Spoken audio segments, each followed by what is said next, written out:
Eu acabei de assistir Feios, que foi lançado na Netflix. Eu já não esperava muita coisa dele, eu sei que muita gente também tá na mesma situação que eu. Eu sei que teve pessoas que leram o livro e tudo mais. Eu não faço ideia do livro, eu nunca li, eu não sei se é bom ou ruim. Eu já vi algumas pessoas comentando sobre ele, mas eu não tinha todo esse contexto, eu não sei dos bastidores, o que aconteceu. Eu acabei de assistir o filme e eu fiz alguns comentários no meu Letterboxd. Pra quem não me segue lá ainda, o link tá aí embaixo na descrição. O hilário é como esse filme chegou mais de uma década atrasado pra essa onda de filmes distópicos YA. Talvez ele estivesse achando que o retorno de Jogos Vorazes fosse o suficiente para dar alguma atenção para esse filme, sendo que esse é um projeto que já tá há muito tempo aí para ser feito, essa onda meio que já passou, tanto que Jogos Vorazes foi o único filme desses de distopia da década passada que retornou, ele era o filme chamariz dessa época, tanto que se você tentar trazer qualquer outro deles, tipo o Maze Runner ou...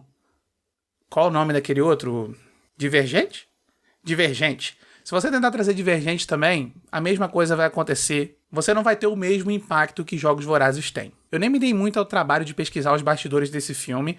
Eu vou realmente focar no que foi apresentado aqui, nessa obra, lançada na Netflix. Mas mesmo que você saiba nada sobre a produção desse filme, dá pra notar que esse é o tipo de obra que ficou presa naquele limbo de produção. Ele demorou pra ser lançado, foi se arrastando ali, até que finalmente foi lançado de qualquer jeito, só pra aproveitar o elenco protagonizado por uma celebridade em ascensão. Esse filme passa a mesma sensação do que aconteceu com aquele outro filme Mundo em Caos, que só foi lançado pra aproveitar o sucesso do Tom Holland e da Daisy Ridley, só que foi um filme que a maioria nem lembra que ele existe. Porém, a aposta desse filme é a Joey King. Ela é uma atriz que tem feito bastante sucesso no cinema teen recente, e aqui ela parece que infelizmente está sendo punida por algum crime que ela cometeu, porque como diz o próprio título do filme, a coitada é chamada o tempo todo de feia. A pobre da Joey King é chamada de feia por mais de 1 hora, e a situação fica ainda pior quando você vê que ela é chamada assim por pessoas que são bem mais feias do que ela, considerando que ela tá interagindo com algumas pessoas que estão com um filtro estranho de Instagram na cara deles. É uma coisa super bizarra, meio Vale da Estranheza,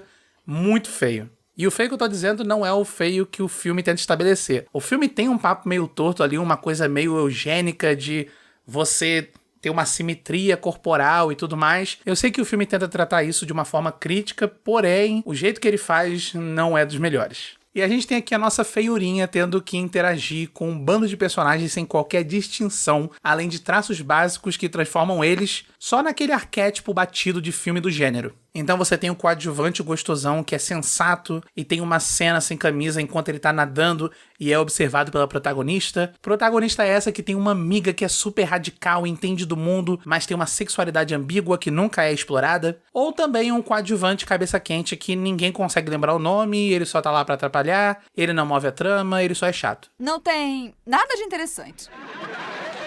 A vida dele é uma chatura. Um outro fator que não ajuda é que aqui a gente tem um filme de ficção científica que não entende a importância da construção de mundo para esse tipo de narrativa. As ideias aqui parecem mais uma combinação de um bando de palavras-chave que estavam na moda e estavam em alta ali na década passada, o que fica muito visível na mescla de estilos e referências que esse filme tem. Ele tem um mundo que é pós-apocalíptico, mas é uma distopia no estilo Admirável Mundo Novo, só que em nenhum momento ele instiga a curiosidade do espectador por conta dessa trama que mantém as razões para o estado atual da sua distopia serem completamente vagas. Em outros filmes desse tipo que eu já mencionei aqui, por exemplo, como o Maze Runner e o Divergente, nós tínhamos mundos em que essas contradições do que foi estabelecido pelo menos são compensadas através de um elenco que é mais carismático e tem um trabalho competente na construção do drama. Pelo menos eles trabalhavam isso o suficiente para ter como muleta no filme. O problema é que Feios não tem nenhum chamariz interessante que sustenta ele. Seja por conta do elenco que não tem nenhum outro propósito além de estabelecer pontos da trama, ou essa premissa que é confusa, sem peso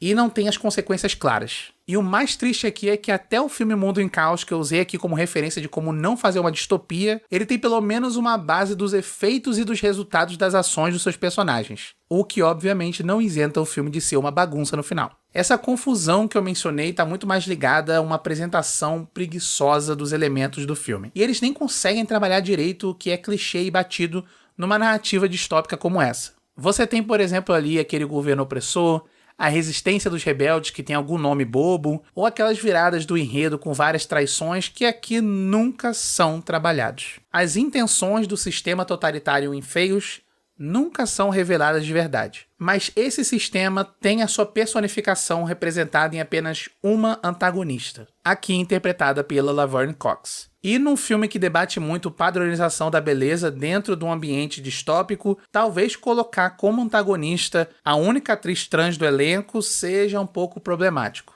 O que também deixa muito claro como esse filme não tem nenhuma verdadeira crítica. Ele parece só um amontoado de ideias que alguém tirou de uma página do Wikipedia listando todos os tropos desse tipo de narrativa distópica. E nesse caso eles poderiam ter salvado pelo menos a história com um visual impressionante. Isso não acontece. E ele tem aquela direção de arte estéreo, sem graça. Parece que alguém entrou num site de banco de dados e escolheu as primeiras imagens que apareciam quando digitava mundo distópico, ficção científica. Parece que foram as primeiras coisas que apareceram ali e a pessoa colocou. Ainda no tópico de falta de criatividade, tem algumas tomadas aqui que são basicamente copiadas de outros filmes de ficção científica. Tem uma tomada que é copiada 100% do primeiro Matrix. Eu vou colocar as duas aí, um lado a lado, para vocês verem. O movimento, o ângulo, a composição, é tudo igual. E no fim da história, o mais engraçado desse filme é que ele é otimista o suficiente para achar que ele vai ter uma continuação. Se você ainda não assistiu o filme, eu não tô dando spoilers, mas já vou avisando que tem um gancho enorme. Então se você só quer assistir esse por curiosidade e acha que ele vai ter um finalzinho amarrado e tudo mais, ele não tem.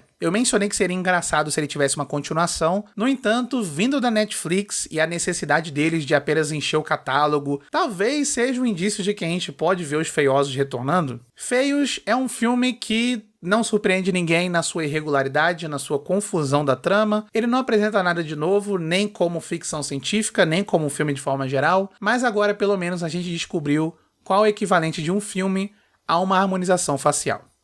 Olha, nariz de tomada, sem bunda, perneta, corpo de minhoca, banguela, orelhuda, tem unha encravada com o peito caído e um caroço nas costas. Ih, gente, capina despenca, cai fora, vai embora, senão vai dançar. Chamei do guerreiro, bicho Macedo com o padre Quevedo pra te exorcizar, oi, vaza.